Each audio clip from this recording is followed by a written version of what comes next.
వైకుంఠపాళి 7వ భాగం. 6వ భాగంలో రంగడిని తీసుకుని అవధాని దంపతులు తిరిగొచ్చేస్తారు. అవధాని కొడుకు కాదని రంగడికి తెలిసిపోతుంది. దాంతో బాధపడతాడు. తమ్ముడు కూడా అన్న సొంత అన్న కాకపోయినా ఎప్పుడూ అలా భావించవద్దని ఇద్దరూ నచ్చజెప్పుకుంటారు. కథ కొనసాగుతుంది. అప్పటికి వారం రోజులుగా నడుస్తున్న ఆంధ్ర వారోత్సవాలు ఆ రోజుతో పూర్తి అయ్యాయి. నెల రోజుల ముందు నుండి ఊపిరి సలపని పనితో సతమతమవుతున్న జానకీదేవికి ఆనాడు రంగనాథరావును కలుసుకునే సమయం దొరికింది. తిన్నగా అతని గదికే వెళ్ళి అతను చేసిన సహాయానికి ధన్యవాదాలు తెలిపి రావాలని బయలుదేరింది. అంతలోనే దారిలోనే కనిపించాడు అతని రూమ్మేటు ఆప్తమిత్రుడు అయిన గోవర్ధన్ రావు. ఈ స్నేహితుడు గదిలో ఉన్నారా అండి? అతన్ని ప్రశ్నించింది. పరధ్యానంగా ఏటో చూసి నడుస్తున్న అతడు జానకి మాటలకి అదిరిపడి చూశాడు. అదేమిటండోయ్, నన్ను చూసి అలా దడుచుకున్నారేమిటి? మరీ అంత భయానకంగా ఉన్నానా? నవ్వుతూ అన్నది. మిమ్మల్ని చూస్తే నాకు భయం దేనికండి? ఏమైనా అటువంటిది ఉండడం అవసరమైతే మా వాడికే ఉండాలి కానీ అన్నాడు గోవర్ధనం. రంగనాథరావు గోవర్ధన్ రావును అలాగే పిలుస్తాడు. అసలు దానికంతా ఓ చిన్న కథలాంటిది ఉంది. ఒకనాటి శుభోదయాన గోవర్ధన్ రావు తన బుర్రలోనికి వచ్చిన ఒక అమూల్యమైన ఆలోచనను రంగనాథరావు ముందు పెట్టడంతో ఊరుకున్నాడా? ఏదో విధాన అతనిచే ఒప్పించాలనే నిర్ణయానికి వచ్చాడు. అప్పటికి వారిద్దరూ ఆ గదిలో చేరి 3 రోజులైంది. ఆ ఇద్దరికీ పరిచయం కూడా అంత హఠాత్తుగానే అయింది. రంగనాథం విశాఖపట్నంలో ఉపాధ్యాయ వృత్తి అవలంబించి ఇంటి కోసం తిరుగుతున్న రోజులవి. హలో రంగనాథం గారు, ఎదురుగా వస్తున్న అపరిచితుడు ఎంతో తెలిసినవాడిలా పలకరించాడు. అంత చనువుగా పలకరిస్తున్న అతనెవరో తెలుసుకోలేక సతమతమయ్యాడు రంగనాథం. తన ఎలిమెంటరీ స్కూల్ ఫ్రెండ్ బుచ్చిబాబు దగ్గర నుంచి బీఈడీ క్లాస్మేట్ వీరేశలింగం వరకు అందరూ తలుపుకొచ్చారు. వారిలో ఎవరూ కాదు. మరి ఇంత తెలిసినవాడిలా పలకరిస్తున్నాడు, ఎవరై ఉంటారు? ఆలోచన తెమలకపోయినా సభ్యతకు హలో అన్నాడు పరిచయం ఉన్నవాడిలాగే. నన్ను పోల్చుకోలేదు కదూ? మీరు చెప్పకపోయినా మీ ముఖమే చెప్తోందిలేండి. అయినా ఎలా పోల్చుకుంటారు? ఇద్దరం కలిసి ఇంటర్వ్యూకి ఆ గది ముందు కూర్చున్నది అరగంట సేపు మాత్రమే. కాకుంటే నాకన్నా ముందుగా మీరు గదిలోకి వెళ్ళారు కాబట్టి నేను మరో 10 నిమిషాలు మీ గురించి ఆలోచిస్తూ కూర్చున్నాను. ఆలోచన అంటే మరేం లేదు, ఆ ఉద్యోగాన్ని నా దాకా మిగులుస్తారా లేదా అని. అంతలోనే మీరొచ్చారు. గదిలోంచి వస్తూనే తిన్నగా బుర్రంచుకుని వెళ్ళిపోయారు. నేను గదిలోకి జొరబడ్డాను. ఆ వెనక వాకబు చెయ్యగా ఆ ఉద్యోగం మీకే అయినట్లు తెలిసింది. ఒక రోజల్లా బుర్ర కొట్టుకున్నాక మీ పేరు జ్ఞాపకం వచ్చింది. నాకన్నా ముందుగా మీరు గదిలోకి వెళ్ళారని చెప్పాను కదూ. మీ పేరు పిలవగా నేను విన్నాను. నా పేరు గోవర్ధన్ రావు. నేనెవరో ఇప్పుడు పోల్చుకోగలరా? గుక్క తిప్పుకోకుండా తన పరిచయం చేశాడతడు. నిజమే, ఆ రోజు తనకి ఎదురుగా ఉన్న కుర్చీలో ఈ కుర్రాడు కూర్చున్నాడు. ఎవరో తనలాగే ఇంటర్వ్యూకు వచ్చినవాడనుకున్నాడు తను. అంతకు మించి అతడి గురించి ఆలోచించే అవసరమే లేకపోయింది. ఆనాటి పరిచయాన్ని అంతగా జ్ఞాపకం పెట్టుకొని పలకరిస్తున్నాడు. పాపం మంచివాడులాగున్నాడు. అతని సహాయంతో తనకు ఇల్లు దొరుకుతుందేమో అనుకున్నాడు రంగనాథం. క్షమించండి, ఆనాటి విషయమే నేను మర్చిపోయాను. ఇప్పుడు మీరెక్కడుంటున్నారు? ఏం చేస్తున్నారు? పనిలో మార్పేమీ లేదు. అప్పుడు చేస్తున్నదే, ప్రకటనలు చూస్తుండడం, దరఖాస్తులు పెడుతూ ఉండడం. ఇక్కడేదో హైస్కూల్లో టీచర్ పోస్ట్ ఖాళీ ఉన్నదంటే దరఖాస్తు పెట్టాను. నిన్న ఇంటర్వ్యూ అయింది. ఫలితం ఏమవుతుందో చూడాలి. ఈసారి క్రిందటి మాటులా గాలిలో దీపం పెట్టలేదులేండి, కొంచెం చెయ్యి అడ్డం పెట్టాను. అంటే అయ్యగారికి అయినవారి దగ్గర నుండి ఒక రికమెండేషన్ లెటర్ తెచ్చాను. జాగ్రత్త సుమండి, అది ఎదురు తిరిగి బెడిసి కొట్టగలదు. అటువంటి భయం లేదండి. వారిద్దరూ కాబోయే వియ్యంకులు. ఈ ఉద్యోగం దొరికేలాగే ఉంది. అందుకే ఆర్డర్లు రాకముందే ఇంటికి ప్రయత్నం మొదలుపెట్టాను. అన్నట్లు మీరెక్కడుంటున్నారు? మీ పరిసరాలలో ఏవైనా గదులు దొరికే అవకాశం? నేను ఆ ప్రయత్నంలోనే ఉన్నాను. పదండి, ఇద్దరం కలిసే విశాఖ మురికి సందులను సర్వే చేద్దాం. ఏ నల్లావారి సందులోనైనా ఒక చీకటి కొట్టు దొరక్కపోదు. మరో మంచి దొరికేదాకా దాన్ని ఇద్దరం తరిద్దాం అన్నాడు రంగనాథం. వారం రోజుల భగీరథ ప్రయత్నం ఫలితంగా ఒకానొక సందులో సైడు కాలువ ఒడ్డుగా ఉన్న ఒక చిన్న గదిలో భాగస్వాములయ్యారు ఇద్దరు. ఆ గదిలో చేరిన వేళా విశేషం వల్ల అయితేనేం, గోవర్ధన్ రావు తండ్రి పంపిన సింహాచలం పనసపళ్ళు అరటిగేల వల్లనేమి గోవర్ధన్ రావుకి అవలీలగా ఆ ఉద్యోగం దొరికిపోయింది. 3వ రోజు పొద్దుటే ముఖం కడుక్కొని కాఫీ హోటల్ దర్శించి వద్దామని బయలుదేరాడు రంగనాథం. ఈరోజు మీరు కొంచెం ముందుగా తెమిలిపోయారే రంగనాథరావు గారు అని పలకరించాడు గోవర్ధన్ రావు. అంతలోనే ఆముదం తాగుతున్నవాడిలా ముఖం వికారంగా పెట్టాడు. వాంతి కాని చేసుకోడు కదా అని భయపడ్డాడు రంగనాథం. ఏవండి, ఒంట్లో బాలేదా? ఆతృతగా ప్రశ్నించాడు. ఒంట్లో సరిగ్గానే ఉంది. ఈ నాలుక ఉంది చూశారు? తెగబారెడు నాలుక చూపాడు. రంగనాథం డాక్టర్కు కాకపోయినా ఆ నాలుకకు వచ్చిన జబ్బేమీ లేదని తెలుసుకున్నాడు. ఏమైంది మీ నాలుక్కి? అంతా సరిగ్గానే ఉందే? అదే చెప్పబోతున్నాను చూశారు. నేను పల్లెటూరులో పుట్టాను. చదువుకున్న రోజులలో కూడా అంత చిన్నప్పటి నేస్తాలే. మన్నింపులు మర్యాదలు మా మధ్య ఉండేవి కావు. ఇప్పుడు మన ఇద్దరం స్నేహితులమయ్యాం. ఈ నాలుక రంగనాథరావు గారు మీరు వంటి అలవాట్లేని పదాలు 10 రోజులై పలకలేక నానా అవస్థ పడుతోంది. కాస్త దానిపై దయతలిచి ఇంకా ఆపుకోలేక నవ్వేశాడు రంగనాథం. ఇంతకీ మీ అభిప్రాయం? అదిగో అదే వద్దంటాను. నా పేరు గోవర్ధనం, నీ పేరు రంగనాథం. ఈ గార్లు రావులు అన్నీ తీసి మూలపడేసి హాయిగా ఉందాం. మళ్ళీ అమ్మా నాన్నల దగ్గర ఉంటున్నట్లు, అన్న చేత మొట్టికాయలు తింటున్నట్లు హాయిగా ఉంటుంది నాకు. తన అభిప్రాయాన్ని వివరించాడు గోవర్ధనం. నాకేం అభ్యంతరం లేదు అన్నాడు రంగనాథం. ఉండు రంగనాథం, నేను వస్తున్నాను అంటూ విజయోత్సాహంతో నూతి దగ్గరికి పరుగు తీశాడు గోవర్ధనం. అది కథ. మీ స్నేహితుడు మాత్రం నన్ను చూస్తే ఎందుకు భయపడాలి? నేనేమైనా దయ్యన్నా భూతాన్నా? జానకి ప్రశ్నించింది. దయ్యమో దేవతో వాడికే తెలియాలి, నాకేం తెలుస్తుంది? నిన్నటి నుండి మీరే క్షణాన వచ్చి వాడి పీకల మీద కూర్చుంటారో అని భయపడిపోతున్నాడు అంటూ పరీక్షగా ఆమె ముఖంలోకి చూశాడు గోవర్ధనం. మీ మాటలు నాకు బొత్తిగా బోధపడడం లేదండి. బోధపడకపోతే పోయే, వాడిని అడగండి. ఆ పనే చేస్తున్నాను. నడక సాగించింది జానకి. అటు కాదు ఇటు. ప్రస్తుతం మావాడు గదిలో లేడు, బహుశా పార్క్లో ఉంటాడు.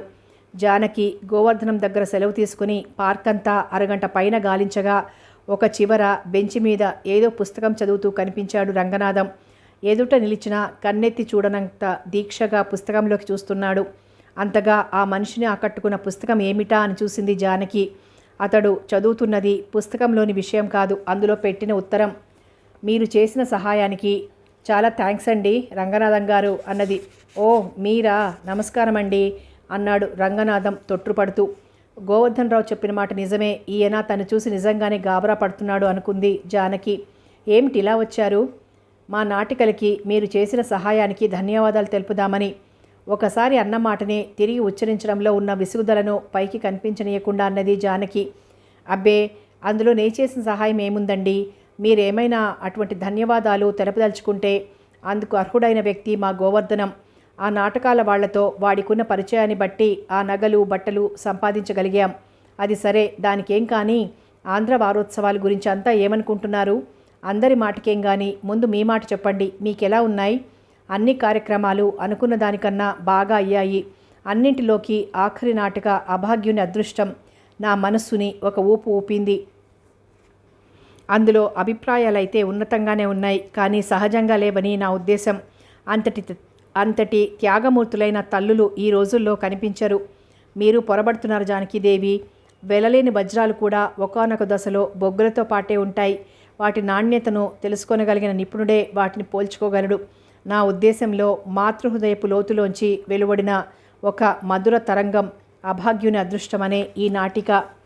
మీకు నచ్చినందుకు నాకు చాలా సంతోషంగా ఉంది. మీ మెచ్చుకోలు ఈ నాటిక రచయితకి అందజేస్తానులేండి. ఆ నాటిక రచయిత మీకు తెలుసా జానకీదేవి? రచయిత కాదు, రచయిత్రి. అదే అనుకోండి. మీకు తెలుసా అంటున్నాను. ఏమిటి ఆమె పట్ల అంత కుతూహలం చూపుతున్నారు? కుతూహలం ఆమె పట్ల కాదు, ఆమె రచన పట్ల. ఆమెచే ఈ నాటిక రచనకి ఏ సంఘటన, ఏ భావస్పందన పురికొల్పిందో తెలుసుకుందామని. ఆమె పేరు మీకు తెలుసా? ఆ పుస్తకం మీద రాసిలేదా? సత్య. అది ఆమె కలం పేరు అయి ఉంటుంది. వ్యావహారిక నామం మీకు తెలియదా? ఎందుకు తెలియదు? సుధారాణి. సుధారాణా? ఏం మీకు తెలుసా? నాకు తెలియదు. మీకు బాగా పరిచయం ఉందా? అవును, ఆమె మేనత్త గారి ఇల్లు మా ఇల్లు ఒకే వీధిలో ఉండేవి. అప్పుడప్పుడు ఆమె తన అత్తగారింటికి వచ్చేటప్పుడు కలిసిమెలిసి ఆడుకునేవాళ్ళం. 3 ఏళ్ల కిందట నేను సెలవులకు వెళ్ళినప్పుడు కూడా ఆమె అక్కడే ఉన్నది. వారం 10 రోజులం ఇద్దరం కులాసాగా గడిపాం. ఈ నెలలో ఇక్కడికి వస్తున్నట్లు ఆ మధ్య ఓ ఉత్తరం రాసింది. ఆమె వచ్చినప్పుడు మీకు పరిచయం చేస్తానులేండి అన్నది జానకి. చాలా సంతోషమండి అన్నాడు రంగనాథం. మరి నేను వెళ్తాను. మళ్ళా ఎప్పుడు కలుసుకోవడం? మీరెప్పుడు ఆజ్ఞాపిస్తే అప్పుడే రంగనాథం సరదాగా అన్నాడు. సరే, ఆ మాటకేం లేండి, కానీ రేపు అటువైపుకి వస్తే మా మెస్సుకు రండి. కలిసి అలా బీచ్కి వెళ్దాం. అన్నట్లు చీకటి పడకుండానే రావాలి సుమండి. ఈ మధ్య మీరు మనుషులను చూసి భయపడుతున్నారట. ఇంకా చీకట్లో సముద్రపొడ్డున సరుగుడు చెట్లను చూశారంటే దడుచుకోగలరు. అదేం మాట? నేను మనుషులు చూసి భయపడుతున్నానని ఎవరు చెప్పారు? ఇంకెవరో చెప్తే నమ్ముతానా? మీ మిత్రులు గోవర్ధనం గారే. సర్లేండి, మీ వంటి వారు వాడి మాటలకు విలువ ఇస్తుంటే ఎన్నైనా చెప్తాడు.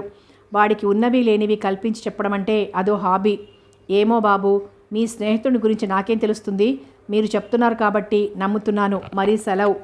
రేపు కలుద్దాం. 4 అడుగులు నడిచి ఏదో జ్ఞాపకం రాగా ఆగింది జానకి. రంగనాథరావు గారు నిన్న గ్రీన్ రూమ్లో టేబుల్ మీద విశ్వనాథ వారి కిన్నెరసాని పుస్తకం ఉండేది. మీరు కానీ చూశారా? మీరు తొందరలో మర్చిపోయి వెళ్ళిపోయారేదో పని మీద. మీరు వెళ్ళిపోయాక నేను ఆ గదిలోకి వెళ్ళాను. పుస్తకం మీద మీ పేరుంది. చూసి ఇచ్చేయవచ్చని గదికి తీసుకుపోయాను.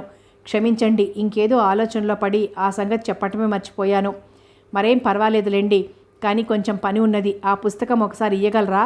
కావాలంటే రేపు తిరిగి మీకు ఇచ్చేస్తాను అన్నది జానకి. సరే, అలాగే పదండి అని లేచాడు రంగనాథం. తరువాత రంగనాథం ఇచ్చిన పుస్తకం అందుకొని ఆమె వెళ్ళిపోయింది. జానకితో అన్న విధంగా సాయంకాలం 5 గంటల ప్రాంతంలో అక్కడికి వెళ్ళాడు రంగనాథం. అది ఒక 4 ఇళ్ల లోగిలి. మధ్యలో వాకిలి, చుట్టూ వరండాను అనుసరించి వరుసగా 7-8 గదులున్నాయి. కొందరు ఉపాధ్యాయునులు, పోస్ట్ గ్రాడ్యుయేట్ కోర్సులో ఉన్న అమ్మాయిలు కలిసి ఏర్పరచుకున్న మెస్సు అది. అందులో వంటకు ఒక ముసలావిడ, ఆమె కూతురు ఉన్నారు.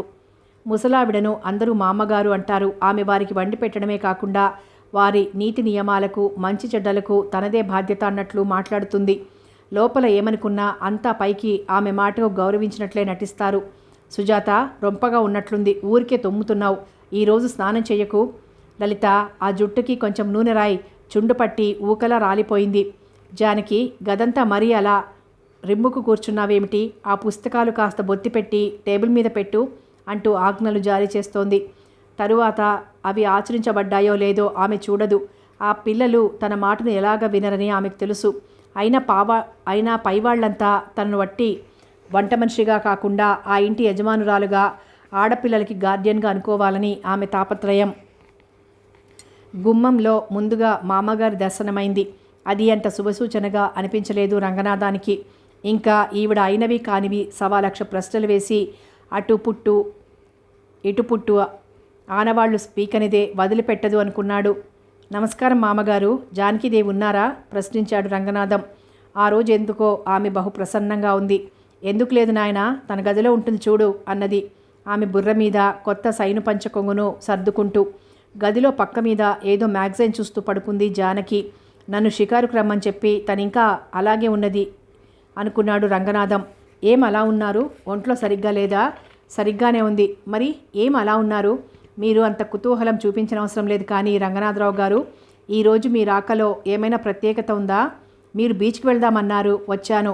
అది సరే, అంతకు పూర్వం మీరు చెప్పవలసింది ఇంకేమైనా ఉందా అని అడుగుతున్నాను. ఈరోజు మీ మాటలు కొత్తగా ఉన్నాయి జానకీదేవి. మీ మనసు సరిగ్గా లేకపోతే వెళ్ళిపోతాను. బీచ్కి ఇంకోనాడు వెళ్ళవచ్చు.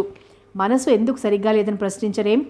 ఈనాటి మీ ధోరణి చూస్తే మీరు చెప్పినా నాకు అర్థమయ్యేలా లేదు. అవును, మీకు అవసరం లేని విషయాలు మీకు అర్థం కావు. మీరంటున్నది ఏమిటో? మరొక మాట, అమాయకుడిలా నటించకండి. ఇంతకాలంగా మీ నటనను చూసి మోసపోయాను. మీరు అల్లరి చిల్లరిగా తిరిగే అందరి కుర్రాళ్లలా కాక మంచివారు, మర్యాదస్తులు అనుకున్నాను. ముందు తరాల వారికి ఆదర్శప్రాయంగా ఉండవలసిన ఉపాధ్యాయ వృత్తి నిర్వహిస్తున్న సజ్జనులు అనుకున్నాను. మీ స్నేహంతోనే నా కనువిప్పైంది. పైకి పెద్ద మనుషులా నటిస్తూ లోపల గోతులు తవ్వే రకం మీరు. మీకో నమస్కారం, మీ స్నేహానికో నమస్కారం. ఇంకా వెళ్ళండి, ఇంకెప్పుడు ఇక్కడికి రాకండి. మీ మాటలకి కారణం నాకు తెలిసి రావడం లేదు జానకీదేవి. పొరపాటున ఆడపిల్ల పుస్తకంలో పెట్టుకున్న ఉత్తరం తస్కరించడం మాత్రం తెలుసు అనుకుంటాను. ఓ సరి, అదా మీ కోపానికి కారణం? ఇంకా ఏమిటో అనుకుని గాబరా పడ్డాను. నిన్న మీ పుస్తకం పట్టుకొస్తుంటే అందులోంచి ఒక ఉత్తరం రాలిపడ్డది. పక్కనున్న కుర్రాడొకడు అది తీసి, మేస్టారు, మీ పుస్తకం నుంచి పడ్డది అని అందించాడు. సరే, మర్నాడు మీకు ఇచ్చివేద్దామని అందులో పెట్టాను. తీరా ఉదయం చూస్తే అది కనిపించలేదు. ఇందులో జానకీదేవి పెట్టుకున్న ఒక ఉత్తరం ఉండాలి. నువ్వు కాని తీసావా అని మా గోవర్ధనాన్ని అడిగాను. దాని మీద అడ్రస్ కూడా రాసుంది. అంటించి పోస్ట్ చేశాను అన్నాడు.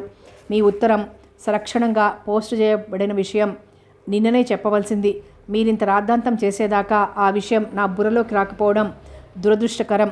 మా గోవర్ధనం చేసిన పనితో మీకింత కోపం వస్తే వాడి తరపున నేను క్షమార్పణలు తెలుపుకుంటున్నాను. రంగనాథం మాటలు జానకికి పుండుపై కారం చల్లినట్లే అయ్యాయి. కోపంతో అవమానంతో ఆమె ముఖం ఎర్రబడింది. ఆమె నేర్చిన విద్య, గడిపిన సభ్య జీవితం ఆమెలోని కోపాన్ని అరికట్టకపోతే అవి ప్రళయకాలపు పెను వెల్లువల రంగనాథాన్ని ముంచెత్తివేసేవే. అవధి మీరిన ఉద్రేకాన్ని గుండెలలో అదిమిపట్టి నిదానంగా కఠినంగా ప్రశ్నించింది. ఈ ఉత్తరం కూడా గోవర్ధనం గారు రాసిందేనా రంగనాథరావు గారు? ఆమె చేతిలోని ఉత్తరాన్ని ఆదుర్దాగా అందుకున్నాడు రంగనాథం. అది చదువుతుంటే అతని ముఖం అవమానంతో కుచించుకుపోయింది. ముఖంలో ఏదో కసి, కోపం కూడగట్టుకున్నాయి. అన్నింటినీ దిగమింగి నెమ్మదిగా అన్నాడు, ఈ ఉత్తరం నేను రాసింది కాదు. నేను పొరబడకపోతే ఆ దిగువ సంతకం మీదే అనుకుంటాను. అవును, అది నాదే. ఇంకా మీరు చెప్పవలసిందేమీ లేదు, వెళ్ళండి. మీరు వినినా వినకపోయినా నేను ఒక మాట మాత్రం చెప్పి వెళ్తాను.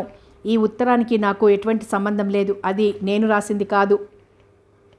అవును, తెలుస్తూనే ఉన్నది. ఉత్తరం ఎవరి చేతనో రాయించి సంతకం మాత్రం పెట్టారు, అంతే. ఈ పని మీ పరోక్షంలో జరగలేదన్నమాట. దిగువ సంతకం నాదే కాదనను, కానీ అది ఇంకో అవసరం కోసం పెట్టింది. నిన్న ఉదయమే గోవర్ధనం ఇంటికి వెళ్ళవేయించమని ఇంటాయనికి ఒక ఉత్తరం రాశాడు. ఇద్దరి సంతకాలతో దానిని పోస్ట్ చేయాలనుకుంటుండగా దానిపై నీళ్లు పడ్డాయి. తిరిగి ఇంకో కాపీ రాసి వెయ్యమన్నాను. నేను బయటికి పోతూ ఈ కాగితం మీద సంతకం పెట్టి టేబుల్ మీద వదిలిపెట్టాను. మరి ఈ ఉత్తరం ఎవరు ఎందుకు రాశారో నాకు తెలియదు. తన నిర్దోషిత్వాన్ని నిరూపించుకున్నాడు రంగనాథం. రంగనాథరావు గారు, ఇన్నాళ్ల మన పరిచయంలోనూ మీ నిజాయితీని ఎన్నడూ శంకించలేదు. ఈనాడు నా నమ్మిక పగిలి బద్దలైంది. ఇంకా మీరు వెళ్ళొచ్చు. జానకి గంభీరంగా పలికి వెళ్ళిపోయింది. తనను క్రూర మృగంలా చూస్తున్న ఆడవాళ్ల మధ్య నుండి తప్పించుకొని బయటపడడం తన వెంట్రుకవాసిలో చావు తప్పినంత పనైంది రంగనాథానికి. విసురుగా గదికి చేరాడు. గది తలుపు లోపల గడియవేసి ఉంది. వసారాలో దీపం వెలుగుతున్నది. పక్కింటి వారి పిల్ల పార్వతి తన కంఠంలోని అపస్వరాలను మరుగుపరిచే ప్రయత్నంలో రెట్టించిన శృతిలో హార్మోనియం వాయించేస్తోంది. పాలవాడు ఎదురింటి నాంచారమ్మ కళ్ళు కప్పి గేదె పొదుగు పక్కగా పట్టుకున్న తడిగుడ్డను అతి నేర్పుగా చెంబులోకి పెట్టుతున్నాడు. పక్కవాటాలోని కామాక్షమ్మ పిల్లలకి పేదరాశి పెద్దమ్మ కథను చెప్తోంది. తెల్ల నీళ్లతో అన్నాలు తినిపిస్తోంది. ఎదురింటి వాటాలోని యాయవారం బ్రాహ్మడు వెంకటశాస్త్రి ఆనాడు దొరికిన బియ్యాన్ని డబ్బుని లెక్కబెట్టుకుంటున్నాడు. గోదావరి పుష్కరాలకు వచ్చిన సొమ్ముతో తనకు కంటి చేయించకుండా వచ్చిన అత్త దినవారాలకు అంతా తగిలేశాడని మొగ్గుని పట్టుకుని సాధిస్తోంది వెంకటశాస్త్రి భార్య. ఉండవే, ఎందుకు గోల పెడతావు? వకీలు రంగయ్య గారి భార్యకి ప్రాణం మీదకి వచ్చిందట. భగవంతుడు దయతలిచి ఆవిడ కాని హరి అంటే ఒక్క కంటేనా కాసుల పేరు కూడా చేయిస్తానే అంటూ భార్యను ఓదారుస్తున్నాడు వెంకటశాస్త్రి. 10-15 దెబ్బలు దబదబా తలుపు మీద పడగా పరుగుతో వచ్చి తలుపు తీశాడు గోవర్ధనం. ఏమిట్రా బాబు ఆ తొందర? ఇరుగు పొరుగు వారు న్యూసెన్స్ కేసు పెట్టగలరు. తలుపు కానీ విరిగితే ఇంటాయన మన దగ్గర ముక్కుపిండి సొమ్ము వసూలు చేస్తాడు. ఈ లోపుగా నువ్వు నా నెత్తి పగలగొట్టకుండా ఉంటే అన్నాడు కోపంగా రంగనాథం. ఏమైందిరా రంగనాథం, ఎందుకంత కోపం? పువ్వుల రంగడ్లా ముస్తాబై వెళ్ళిన వాడివి నరసింహరూపం దాల్చొచ్చావేం? రంగనాథం గోవర్ధనం మాటలు వినిపించుకోలేదు. ఆ ఉత్తరం ఎందుకు రాశావు? ఏ ఉత్తరం? ఏమీ ఎరగనట్లు మాట్లాడకు. ఉదయం ఇంటాయనికి ఉత్తరం రాస్తానని నాచే సంతకం పెట్టించిన కాగితం మీద రాశావే, అదే. జానకీదేవి దగ్గర నుండి వస్తున్నావా? అవును. ఏమన్నారు? ఇంకా అడుగుతున్నావా సిగ్గులేక? సరిగ్గా జరిగిందేమిటో చెప్పరా? ఆడవారి మాటలకి 2 అర్థాలు.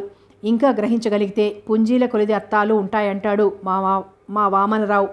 మీ వామనరావు నువ్వు కట్టగట్టుకొని సముద్రంలో పడి చావండి, నాకు అభ్యంతరం లేదు. కానీ నన్ను ఇలా నలుగురిలో అవమానాల పాలు చేయకండి. ఆడవాళ్ల మీద మీరు చేసే ఎక్స్పెరిమెంట్లని నా పేరు మీదుగా చేయకండి. అసలు ఇంతకీ ఏమైందంటే చెప్పనే లేదు. ఏముంది చెప్పడానికి? ముఖం మీద పేడినీళ్లు చల్లి ఇంటి నుండి ఈడ్చినంత పని జరిగింది. గోవర్ధనం మాట వినిపించుకోకుండా నూతి దగ్గరికి గబగబా వెళ్ళిపోయాడు రంగనాథం. క్షణంలో సగం నిర్ఘాంతపోయి నోరు తెరిచి చూసిన గోవర్ధనం రంగనాథం సలక్షణంగా కాళ్ళు చేతులు కడుక్కొని రావడంతో స్థిమితపడ్డాడు. అసలు ఏం జరిగిందో చెప్పరా? గోవర్ధనం రాజీ ప్రయత్నంగా అన్నాడు. అవసరం లేదు. నా మాట వినకుండానే కసురుకుంటావేం? నువ్వు చేసిన సహాయమే చాలు, వేరే మాటలెందుకు? నీ మాటలకి నీ స్నేహానికి ఓ నమస్కారం.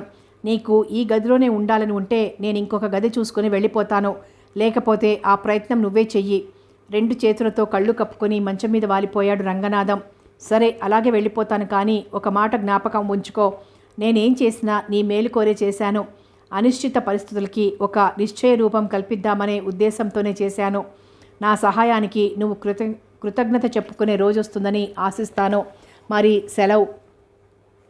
కళ్ల మీద చేతులు తీశాడు రంగనాథం.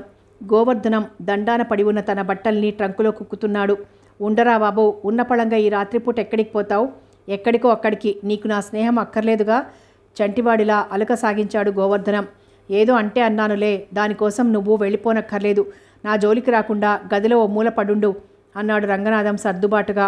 గోవర్ధనం పక్కపరిచి బుర్రమీదుగా ముసుగు తన్నాడు. రంగనాథం అలాగే మంచం మీద కళ్ళు మూశాడు. ఆ రాత్రి ఇద్దరికీ భోజనాల మీద మనసు పోలేదు. తెల్లవారిన రంగనాథం మనసు తేలిక పడలేదు. ఆ రోజు ఆదివారం. ఉదయం 10 గంటలు కావస్తున్నా పక్కమీంచి లేవబుద్ధి కాలేదు. రాత్రి పడ్డ ఘర్షణ మూలంగా గోవర్ధనం రంగనాథాన్ని లేపకుండానే తన కాలకృత్యాలు ముగించుకుని బయటికి వెళ్ళిపోయాడు. అరడుగు కైవారంలో ఉన్న కిటికీ గుండా ఎండ పొడుచుకొస్తోంది. బద్ధకంగా లేచి కిటికీ రెక్కలు దగ్గరకు పెట్టాడు రంగనాథం. కిటికీ రెక్కలు కిర్రుమనే రాగాలాపనతో గుప్పెడు చెదలు రాలుస్తూ మూసుకున్నాయి. ఆ ధ్వనికి అదిరిపడిన గోడ మీద బల్లి నోటి ముందు ఆహారం జారిపోయిందని విచారించింది. ఉదయమైన 4 గంటలకి మళ్ళా రాత్రైందే అని సంతోషంతో గంతులు వేశాయి గోడ కన్నాలలోని చిట్టెలుకలు. కిటికీ మూసొచ్చి బద్ధకంగా పక్కపై వాలాడు రంగనాథం. పోస్ట్ మ్యాన్ సార్, వీధిలో నుండి పెడబొబ్బ వినిపించింది. సరే, ఇరుగు పొరుగు వాటాలలో ఎవరికో అయి ఉంటుంది అని సర్దుకొని పడుకున్నాడు రంగనాథం. తలుపుపై దబదబా పిడిగుద్దులు పడ్డాయి. తలుపు సందులోంచి తోసేవోయ్, ఎక్స్ప్రెస్ లెటర్ సార్. పోస్ట్ మ్యాన్ని 4 తిట్టుకుంటూ లేచి సంతకం పెట్టి ఉత్తరం తీసుకున్నాడు. అది గోపి రాసింది. దానిని చూడగానే అంతకుముందు వచ్చిన ఉత్తరం సంగతి జ్ఞాపకం వచ్చింది. మళ్ళా ఏం రాశాడో అన్న ఆతృతతో ఉత్తరం విప్పాడు. అందులో ఉన్నవి 2 ముక్కలు. నిన్న నేను రాసిన ఉత్తరంలోని విషయాలన్నీ మర్చిపో అన్నయ్య. నా దుడుకుతనానికి మన్నించు. నేను సెలవులకి ఇంటికి వెళ్ళిపోతాను. నువ్వు కూడా వస్తావని ఆశిస్తున్నాను అని మాత్రం ఉంది. మర్చిపో అన్నయ్య అని ఎంత సులువుగా అనగలిగాడు గోపి. ఒకరిని గాయపరచడానికి పెద్ద ఆయుధాలు కానీ బలం కానీ అక్కర్లేదు. అదే గాయాన్ని తిరిగి మాన్పాలంటే ఎంతో నేర్పు ఓర్పు ఉండాలి. గాయం మానినా మచ్చ మానదు.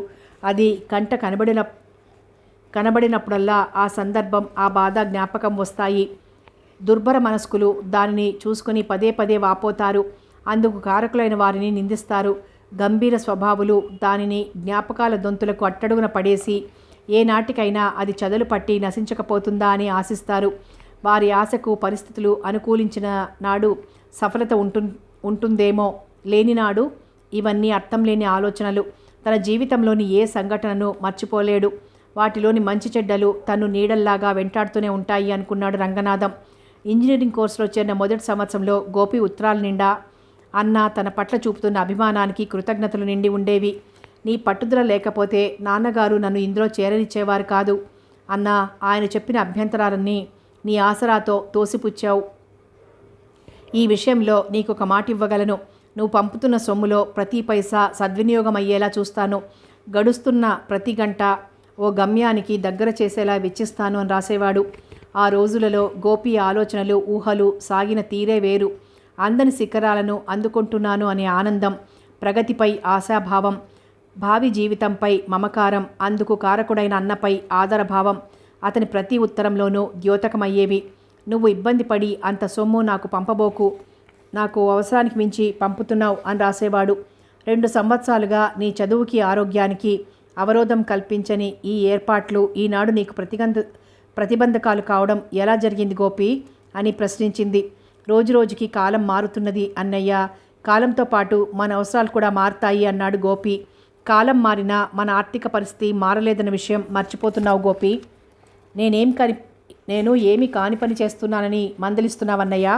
కడుపుకి ఆరోగ్యమైన తిండి, చదువు సాగించడానికి అనుకూలమైన స్థలం కావాలన్నాను.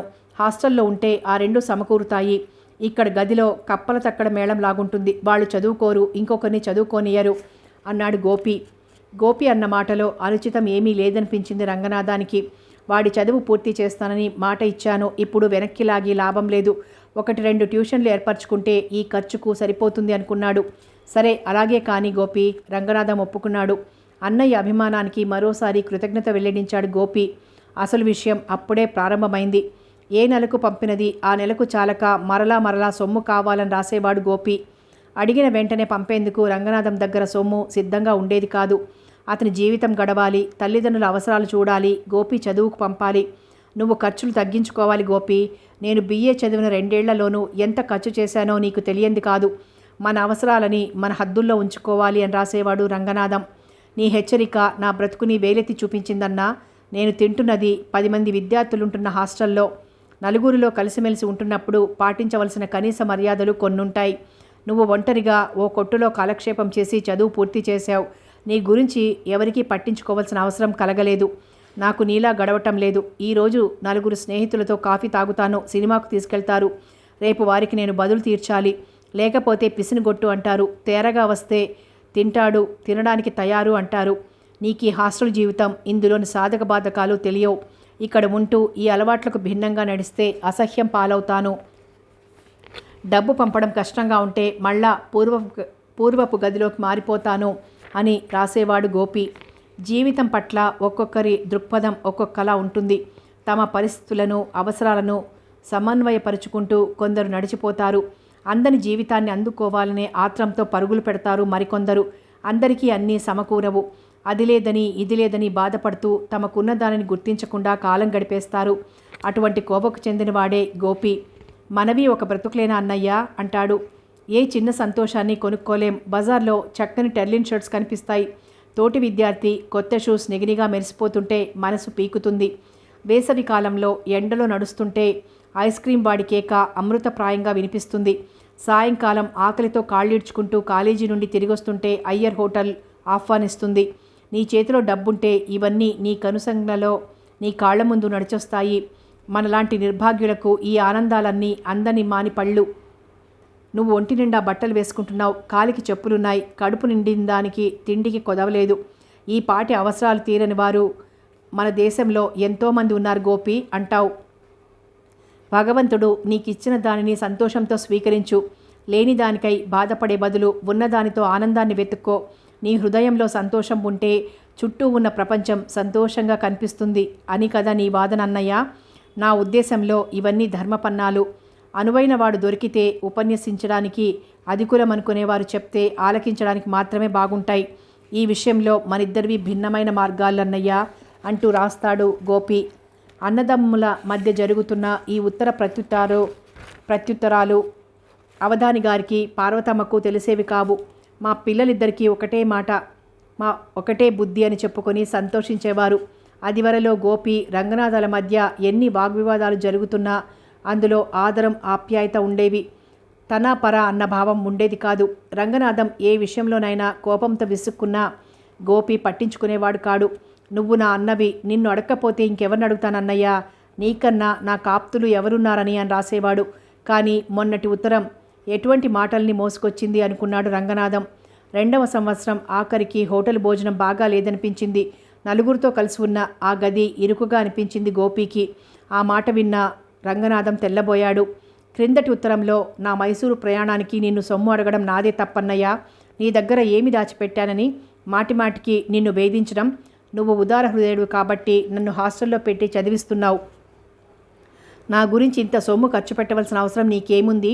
నీ జ్ఞానం తెలియని రోజులలో నిన్ను తెచ్చి పెంచిన దానికి నీపై ఇంత భారం మోపడం మాకు సరియైన పని కాదేమో. ఇప్పటికే నీ ఉదార బుద్ధికి ఎంతో రుణపడి ఉన్నాం. రంగనాథం కళ్ళు మరి నడవలేదు. నీపై ఇంత భారం మోపడం మాకు సరియైన పని కాదేమో. అదే మాట పదే పదే మనసులో తిరగసాగింది. ఇలా రాయడంలో గోపి అభిప్రాయం ఏమిటి? నేను ఆ కుటుంబానికి చెందని వ్యక్తిని అని వేలుపెట్టి చూపిస్తున్నాడా? అమ్మ నాన్న కూడా నన్ను పరాయిగానే భావిస్తున్నారా? గోపి చూపుతున్న కృతజ్ఞతకు ఇదేనా అర్థం? నేను వారికి ఏమీ కానా? వారితో నాకేమీ సంబంధం లేదా? రంగనాథం పిచ్చిగా జుట్టు పీక్కున్నాడు. నీ ఉదార బుద్ధికి అని ఆ మాటను పదే పదే ఎందుకు రాస్తావు గోపి? నాలో ఉదారత లేదు. ఉన్నది గుండెలు నిండిన స్వార్థం. నీ చదువుకు సొమ్ము పంపుతున్నాను, అమ్మా నాన్నలకు ఆసరాగా నిలుస్తున్నాను అంటే అదంతా నా స్వార్థం కాదా గోపి? నా తమ్ముడు పెద్ద ఉద్యోగి కావాలి, నా తల్లిదండ్రులు ఆఖరి దశలో ఆనందంగా జీవితం గడపాలి. ఇంతకు మించిన స్వార్థం ఎవరికి మాత్రం ఉంటుంది గోపి? నీ స్థానంలో ఇంకో విద్యార్థి ఉంటే వాడి కోసం నేను ఇంత కష్టపడేవాడినా? చీకటి కొట్టులో చాలీచాలని భోజనంతో రోజులు గడిపేవాడినా? విశ్రాంతి అన్నది లేకుండా ట్యూషన్ల కోసం వెతుకులాడేవాడినా? లేదు గోపి, లేదు. అలా ఎంతమాత్రం చేసేవాడిని కాను. నా కష్టార్జితమైన ప్రతి పైసా నా సరదాలకు సంతోషానికి ఖర్చు చేసుకునేవాడిని, నా భావి అవసరాలకు నిల్వ చేసుకునేవాడిని. నా ఆలోచనలను ఆశలను ఇలా ఎందుకు తలకిందులు చేస్తున్నావు గోపి? నేను నీకేం అపకారం చేశాను? నీలో ఈ మలిన భావాలు ఎందుకు పెంచుకుంటున్నావు? నాలో లేని ఆలోచనలను నాకెందుకు ఆపాదిస్తున్నావు? నా మనసుకు సూటిగా గురి చూసి కొట్టావు.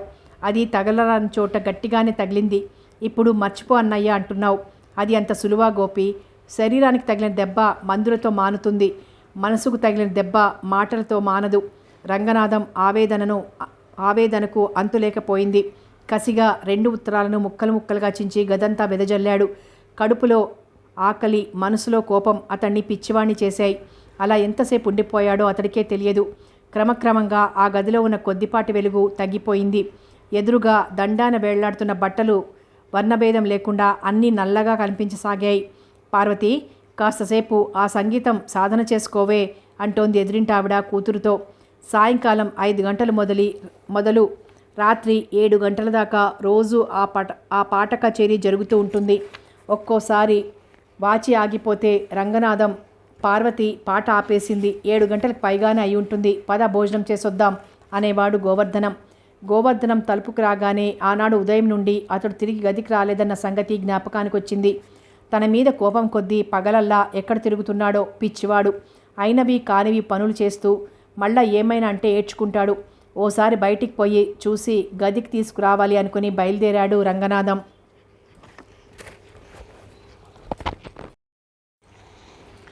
అయ్యో మర్చిపోయాను, మా రంగడు బావండి, మీరు పోల్చుకొనే లేదా అని రాజుకి పరిచయం చేసింది సుధా.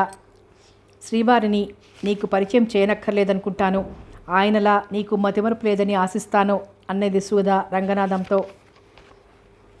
రంగనాథం, రాజారావు ఇద్దరూ పరస్పరం నమస్కారాలు అందజేసుకున్నారు. మాస్టారు మీరిక్కడున్నారా? మీకోసం నేను వెతుకుతుంటే రండి, అన్నయ్య వెళ్ళిపోదామంటున్నాడు అన్నది లలిత అతని చెయ్యి పట్టుకొని లాగుతూ. నా శిష్యురాలు లలిత.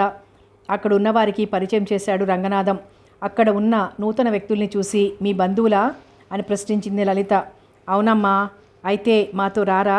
దిగులుగా ముఖం పెట్టి ప్రశ్నించింది. ఎందుకు రాను, పద, నేనింకా అన్నయ్యను చూడందే. లలిత ముఖం వికసించింది. మళ్ళా కలుద్దాం అన్నాడు రంగనాథం. అలా అంటే కుదరదు బావా, రేపు మా ఇంటికి రావాలి, అడ్రస్ తీసుకో అన్నది సుధా. రేపే అంటే ఎలా సుధా, వీలు చూసుకొని వస్తాలే. మీ బావ నేనేమైనా అనబోతానని భయపడుతున్నాడు లాగుంది అన్నాడు రాజారావు. మీలాంటి వారికి దడిసే రకం కాదులేండి మా బావ. సుధా రంగనాథం పక్షం తీసుకుంది. మీ అమ్మగారు చేసే చలిమిడి పెరుగ్గారెల గురించి ఆక్షేపించండి లేవయ్యా. అబ్బే, మీ అమ్మగారు చేసే రసగుల్లాల గురించి చర్చించాలన్న అభిలాష నాకు లేదు. రంగనాథం, రాజారావు ఇద్దరూ నవ్వుకున్నారు. పదండి మాస్టారు అన్నది లలిత ఆలస్యాన్ని భరించలేక. అల్లంత దూరంలో ఉండగానే అడుగో మా అన్నయ్య అన్నది ఉత్సాహంగా లలిత. దగ్గరికి చేరుతూనే, ఓరి విశ్వం, నువ్వట్రా అంటే నువ్విక్కడున్నావంట రంగా అంటూ ఒకరినొకరు కౌగులించుకున్నారు ఆ మిత్రులు. తను ఎంతో గొప్పగా పరిచయం చేయబోతుంటే వారిద్దరూ అంతకుముందే తెలిసిన వారిలా అలా కౌగులించుకోవడం లలితకు నచ్చలేదు. అన్నయ్యకు మాస్టర్ గారిని ముందే తెలుసుంటే చెప్పరాదు అనుకుంది విసురుగా. కోపంతో మూతి ముడుచుకొని, పదనాన్న పోదాం అన్నది. లలిత మనోభావాలను ఆ ముగ్గురిలో ఎవ్వరూ గ్రహించలేదు. ఎవరికీ తగలకుండా టాక్సీలో ఓ మూలగా ముడుచుకొని కూర్చుంది లలిత. 4 రోజుల ఆలోచనల మీదట ఓ నిర్ణయానికి వచ్చాడు రంగనాథం. గోపి తనను ఏ దృష్టితో చూస్తున్నా వాడు తనకు తమ్ముడు. అవధాని దంపతులు తన తల్లిదండ్రులు. వీరికి మించిన బంధువులు, ప్రేమాస్పదులు తనకు లేరు అనుకున్నాడు. సాటి విద్యార్థులలో తనకే లోటు లేదని చాటి చెప్పుకునే మనస్తత్వం అలవడింది గోపీకి. మైసూరు వినోదయాత్రకు తన దగ్గర సొమ్ము లేదని చెప్పుకోవడం వాడికి చిన్నతనం అనిపించుంటుంది. లేకుంటే అంత పరుషంగా రాయకపోవును. వాడి ముద్దు ముచ్చట్లు తీర్చేందుకు తనుగాక పేరుగా వాడికి ఎవరున్నారు? వాడి ఉద్దేశమే కానీ మరికొంచెం కష్టపడితే ఆ సొమ్ము సరిపెట్టలేకపోను అనుకున్నాడు రంగనాథం. ఆ స్కూల్లో ఎవరికైనా కాస్త 10-25 అప్పు పెట్టగల తాహతున్నవాడు వెంకటేశ్వర్లు ఒక్కడే. అతన్ని బంగారు పిచ్చుక అంటారు మిగిలిన టీచర్లంతా. ఎవరికి ఏ అవసరం వచ్చినా అతని పేరు జ్ఞాపకం వస్తుంది. ఆ 4 ఏళ్ల తన ఉద్యోగ కాలంలోనూ ఒక్కసారి మాత్రమే అతని దగ్గర అప్పు అడగవలసిన అవసరం కలిగింది రంగనాథానికి. అది కూడా అతని స్వంతానికి కాదు, ఇంకొకరి అవసరం నిమిత్తం. తను ఏ బాధరా బందీ లేని బ్రహ్మచారి అని, డబ్బు నిల్వ చేసుకొని కూర్చుంటున్నాడు అన్న ఉద్దేశంతో చెయ్యి చాపిన ఎదుటి వ్యక్తికి ఆశాభంగం కలిగించక కలిగించడం ఇష్టం లేక అప్పు చేశాడు. తిరిగి రెండవసారిగా ఆనాడు వెంకటేశ్వర్ల దగ్గర సొమ్ము తీసుకుని తమ్ముడికి పంపాడు. రేపు సొమ్ము పంపుతాను, నువ్వు ప్రయాణానికి సిద్ధంగా ఉండు అని ఓ కార్డు ముందుగా రాసి పడేశాడు.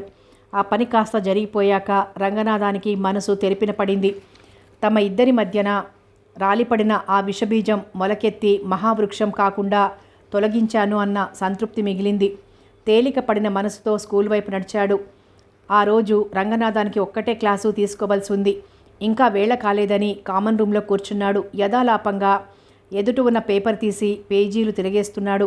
క్షమించాలి, చాలా కాలం అయిపోయింది, ఇదిగో మీ సొమ్ము తీసుకోండి అంటూ 5-10 రూపాయల నోట్లను బల్లపై పెట్టింది జానకి. ఆమె గదిలోకి ఎప్పుడొచ్చిందో అతడు చూడనేలేదు. మీరు అన్నాడు తడబడుతూ. అవును నేనే, ఈ సొమ్ము మీకేనాడో ఇచ్చివేయవలసింది, ఆలస్యమైనందుకు క్షమించండి. ఇప్పుడు దీనికి వచ్చిన తొందరేముందండి? ఇంకేమనాలో తోచక చేతులతో ముఖం తుడుచుకున్నాడు. తొందర నయం, నలుగురిలో నన్ను పట్టుకొని దులిపేదాకా ఇయ్యను అనుకున్నారా? మీరేమైనా అనదలుచుకుంటే నా ఎదురుగా అనవచ్చును. చాటుమాటుగా సూటిపోంటి మాటలు అనవలసిన అవసరం ఏమొచ్చింది? మీరంటున్నది నాకు అర్థం కాలేదు జానకీదేవి. మీకు నచ్చని విషయాలు మీకు అర్థం కావని నాకు తెలుసులేండి. నిన్న వెంకటేశ్వర్ని ముందేసుకొని మీరన్న మాటలు నన్ను గురించి కావా? రావాల్సిన సొమ్ము రాలేదండి, మీరు కొంచెం సొమ్ము సర్దితే అది అందగానే ఇచ్చేస్తాను అని అనలేదా? అంటే నేను తీసుకున్న సొమ్ము తీర్చకపోవడం చేత మీరు అప్పులు చేసుకోవాల్సిన గతి పట్టిందని అనడమే కదా? మీరు పొరబడుతున్నారు జానకీదేవి. నా అవసరం ఇంకొకటి, దానికి మీరు సొమ్ము తీసుకోవడానికి సంబంధం లేదు. అవును, పొరబడుతున్నది నేనే, స్నేహం చెడగొడుతున్నది నేనే. 2 సంవత్సరాలుగా ఇద్దరి మధ్య ఉన్న స్నేహాన్ని పూచిక పుల్లలాగా తేలికగా తీసిపారేసింది చాలక ఇంకా నేనా? ఆశ్చర్యంగా ప్రశ్నించాడు రంగనాథం. మీరు కాదు, నేనే. ఇన్నాళ్లుగా కలిసి తిరిగిన మీరిద్దరి మధ్య దెబ్బలాట వచ్చిందని నలుగురికి చాటి చెప్పటం కాకపోతే ఎదురెదురుగా వస్తున్నప్పుడు చూసి చూడనట్లు తప్పుకోవడంలో అర్థమేమిటి? మీ ఇద్దరికి ఏమైందని తెలిసిన వాళ్ళు ప్రశ్నిస్తుంటే ఏం చెప్పేది? ఆ ప్రబుద్ధుడు నాకు ప్రేమలేఖ రాశాడు, దానిని తిరస్కరిస్తే మూతి ముడిచాడు అని చెప్పనా? మనం నలుగురి మధ్య జీవిస్తున్నాం.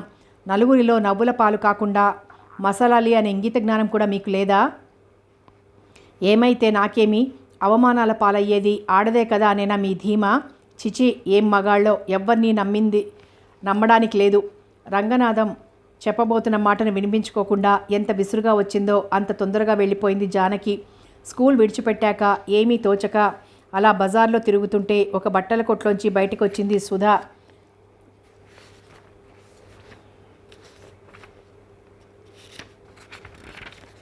లలిత దృష్టి పుస్తకం మీద నిలవడం లేదు. 5 నిమిషాలకు ఒకసారి వెనక్కి తిరిగి తండ్రి గదివైపు చూస్తోంది. అక్కడి నుండి గోడ గడియారం మీదికి మళ్ళుతోంది చూపు. తిరిగి పుస్తకం మీదకి చేరేసరికి మళ్ళా తలుపోయేపు చూడబుద్దవుతోంది. ఏం లలిత, ఈరోజు పాఠం చదవాలని లేదా? రంగనాథం ప్రశ్నించాడు. అది కాదండి మాస్టారు, ఈరోజు మా అన్నయ్య వస్తున్నాడు. నేను నాన్నగారు స్టేషన్కి వెళ్తాం, మీరు కూడా రాకూడదు అంది లలిత. లలిత ప్లీడర్ అనంతరమ్మాయి గారి కూతురు. ఆయనకి ఒక కొడుకు, ఒక కూతురు. లలిత చిన్నతనంలోనే ప్లీడర్ గారి భార్య పోయింది. ఆయనే పిల్లలిద్దరినీ పెంచుకొచ్చారు. కొడుకు మద్రాసులో BL చదువుతున్నాడు. కూతురు చదివే చదువుకి ట్యూషన్ అవసరం ఉన్నదనే విషయం రంగనాథాన్ని చూశాకనే గ్రహించారు అనంతరామయ్య గారు. ఆయన విశాల హృదయులు, శాంతప్రియులు. తన చేతనైన సహాయం ఒకరు చేసేందుకు వెనుదీయరు. ఆయన గురించి తెలిసిన స్నేహితులు చెప్పగా తనకేమైనా సహాయపడగలరేమో అని వెళ్ళాడు రంగనాథం. రండి మాస్టర్ గారు, రండి రండి అని ఆదరంగా ఆహ్వానించారు. ఆయన తనను అంత పరిచయం ఉన్నవాడులా పలకరించడంతో ఆశ్చర్యపోయాడు రంగనాథం. అతను ఆశ్చర్యం నుండి తేరుకునే లోపునే 10 ఏళ్ల లలిత తండ్రి కుర్చీ వెనక నుండి ముందుకొచ్చింది. తనను పరిచయం చేసిందెవరో రంగనాథానికి అర్థమైంది. లలిత క్లాస్కి రంగనాథం పాఠం చెప్పేందుకు వెళ్ళకపోయినా అతను ఎక్కడ కనిపించినా నమస్కారం మాస్టారు అనేది లలిత. 1-2 సార్లు అలా జరిగాక నీ పేరేమిటమ్మా అని ప్రశ్నించాడు రంగనాథం. లలిత అన్నది తీయగా. ఏం చదువుతున్నావు? 6వ క్లాస్ అండి. మరింకా ఏమీ మాట్లాడేందుకు రంగనాథానికి తోచలేదు. మాస్టారు, మా ఇంటికి ఒకసారి రాకూడదు? లలిత అమాయకంగా ప్రశ్నించింది. ఎందుకమ్మా? ఊరికే, మీరు మా అన్నయ్యలాగుంటారు అన్నది బెదురుగా. మీ అన్నయ్య ఎక్కడికి వెళ్ళారు? ఆ పిల్ల కుతూహలాన్ని అణిచివేయలేక ప్రశ్నించాడు. మా అన్నయ్య మద్రాసు వెళ్ళిపోయాడు, చాలా రోజులై రాలేదు అన్నది. అలాగేలే, వీలు చూసుకొని వస్తాను అన్నాడు రంగనాథం. తన అడ్రస్సు మాస్టర్ గారికి చెప్పాలనే విషయం లలితకు తోచలేదు. కనీసం లలిత నాన్నగారి పేరైనా కనుక్కోలేదు రంగనాథం. మళ్ళా లలితను అట్టేసార్లు అతను కలుసుకోలేదు. నమస్కారం మాస్టారు అన్నది లలిత ముందుకొస్తూ. ఇది మీ ఇల్లా లలిత? అవును, మా నాన్నగారు అన్నది అనంతరామయ్య గారికి చూపుతూ. నమస్కారం అండి అన్నాడు రంగనాథం. రండి, అలా నిలబడిపోయారు అన్నారు ప్లీడర్ గారు దగ్గరున్న కుర్చీ చూపుతూ. అలా ప్రారంభమైన పరిచయం లలిత ట్యూషన్కి నాంది పలికింది. తమ ఇంట నియమించిందే కాక ఒకరిద్దరు స్నేహితులతో కూడా చెప్పి వారి పిల్లలకి ట్యూషన్లు చెప్పే ఏర్పాటు చేయించారు అనంతరామయ్య గారు. గోపి హాస్టల్ బిల్లుల విషయమై ఇంకా కంగారు పడినవసరం లేదనుకున్నాడు రంగనాథం. స్వతసిద్ధంగా లలిత తెలివైన పిల్ల. ట్యూషన్ అవసరం లేకుండా తన క్లాస్లో మంచి మార్కులతో పాస్ అయ్యేది. రంగనాథానికి కొంత సొమ్ము ముట్టు చెప్పడానికే అది ఒక సాధనంగా వాడుకున్నారు ప్లీడర్ గారు. అతని సహృదయత, ఆదరం రంగనాథానికి ఆయన పట్ల ఒక విధమైన గౌరవం ఏర్పరిచాయి. ఈరోజు మా లలితకు సెలవిప్పించండి మాస్టర్ గారు అన్నారు అనంతరామయ్య గారు గదిలోంచి బయటకు వస్తూ. లలిత ఇప్పుడే చెప్పింది, మీ అబ్బాయి వస్తున్నారట కదా అన్నాడు రంగనాథం. అవును, అందుకే నేను లలిత స్టేషన్కి వెళ్తున్నాం. నాన్న, మాస్టర్ గారు కూడా రావద్దు అన్నది లలిత. నేనెందుకమ్మా, నువ్వు వెళ్ళిరా, రేపు ట్యూషన్కి వచ్చేటప్పుడు అన్నయ్యని చూస్తాగా. అలా కాదు మాస్టారు, మీరు కూడా రావాలి, రండి అంటూ బ్రతిమలాడింది లలిత. అన్నయ్య రైలు దిగగానే తన మాస్టర్ గారిని చూపించి తను ఎంత బాగా చదువుకుంటున్నదో చెప్పాలని లలిత అభిలాష. పోనీ అమ్మాయి అంతలా అంటున్నది, మీకు వేరే పనులు లేకపోతే రాకూడదు? వచ్చేటప్పుడు మీకెక్కడ దిగాలని ఉంటే అక్కడ దిగిపోదురు కానీ అన్నారు అనంతరామయ్య గారు. ఆయన మాట కాదనలేక రంగనాథం బయలుదేరాడు. రైలు ప్లాట్ఫామ్ మీద ఆగింది తడవుగా లలిత అన్నయ్య కోసం ఆత్రంగా వెదగసాగింది. ఒక పెట్టెలోంచి టీవీగా సూటు బూటుతో దిగుతున్న యువకుడిని చూసి అడుగో అన్నయ్య అని ఉత్సాహంతో కేకలు పెట్టింది. లలిత చూపిన వైపు చూసిన రంగనాథం తన కళ్ళను తానే నమ్మలేకపోయాడు. ఆతృతగా ముగ్గురు ఎదురుగా వస్తున్న కూలీలను ప్రయాణికులను తప్పించుకుంటూ ఆ దిక్కుగా నడక సాగించారు. అనంతరామయ్య గారు లలిత ఆగింది గమనించకుండా రంగనాథం ముందుకు నడిచిపోయాడు. సుధా, రంగనాథం పిలుపు విని వెనుదిరిగి చూసింది సుధా. ఓ రంగా, ఇక్కడుంటున్నావా నువ్వు? నేనొస్తున్నానని ఎలా తెలిసింది? రాజుబావ చెప్పాడా? రాజా ఏడి, ఎక్కడా? అటు ఇటు తిరిగి చూశాడు రంగనాథం. ఇన్నాళ్లుగా ఒక ఊరిలో ఉండి మీరిద్దరూ కలుసుకోలేదన్నమాట. సరే, ఆయనకి తీరిక ఎక్కడుంటుందిలే. నేను ఈరోజు వస్తున్నట్లు టెలిగ్రామ్ ఇచ్చానా? ఏది, మనిషి కనిపించాలా? ఇంతవరకు కొత్త ఊరు, ఎలా పోనా అని చూస్తున్నాను. పోనీ సమయానికి సరిగ్గా నువ్వైనా కనిపించావు అన్నది సుధా. నువ్వు వస్తున్నావని నాకు తెలియదు సుధా. నా శిష్యురాలు తన అన్నయ్య వస్తున్నాడని నన్ను స్టేషన్కి లాక్కొచ్చింది. అనుకోకుండా నిన్ను చూడ్డం అయింది. అయితే ఇంతకీ నన్ను ఇల్లు చేర్చనంటావు? అలాగని నేను అనలేదు సుధా. అదిగో నీ భారం నా భారం కూడా తీరిందిలే. మా శ్రీవారు పరుగున వస్తున్నారు అన్నది దూరంగా చూస్తూ సుధా. ముఖానికి పట్టిన చెమటను రుమాలతో తుడుచుకుంటూ, హలో సుధా, ప్రయాణం బాగా సాగిందా అన్నాడు రాజు. ఎంతసేపని మీకోసం కాచుకొని కూర్చోనండి? అరగంటై రైలాగితే ఇప్పుడా మీరు రావడం అన్నది సుధా చిరుకోపం ప్రదర్శిస్తూ. ఏం చేయమంటావు సుధా, సరిగ్గా బయలుదేరదామనుకుంటుంటే ఏదో కేసు వచ్చింది. అది కాస్త చూసొచ్చేసరికి ఈ వేళ అయింది. ఇతను అన్నాడు రంగనాథం వైపు చూస్తూ. తను వచ్చేసరికి సుధా అతనితో మాట్లాడుతూ ఉండడం రాజు గమనించాడు. ఎదురుగా ఉన్న మనిషిని చూడనట్లు భార్యాభర్తలు తమలో తాము మాట్లాడుకుంటూ ఉండడం అతనికి నచ్చలేదు. ఏం బావా, మా ఇంటికి వచ్చేందుకు ఇంకా ముహూర్తం చిక్కలేదా? నిష్ఠూరంగా అన్నది సుధా. రంగనాథం నవ్వి ఊరుకున్నాడు. నీకంత ఇష్టం లేకపోతే రావద్దులే, కానీ ఒక్క మాట చెప్పు బావా, నేను నీకేం అపకారం చేశాను అన్నది సుధా దిగులుగా. అదేం లేదు సుధా, రావాలనుకుంటూనే అశ్రద్ధ చేశాను. రేపు ఆదివారం కదా, తప్పకుండా వస్తాను.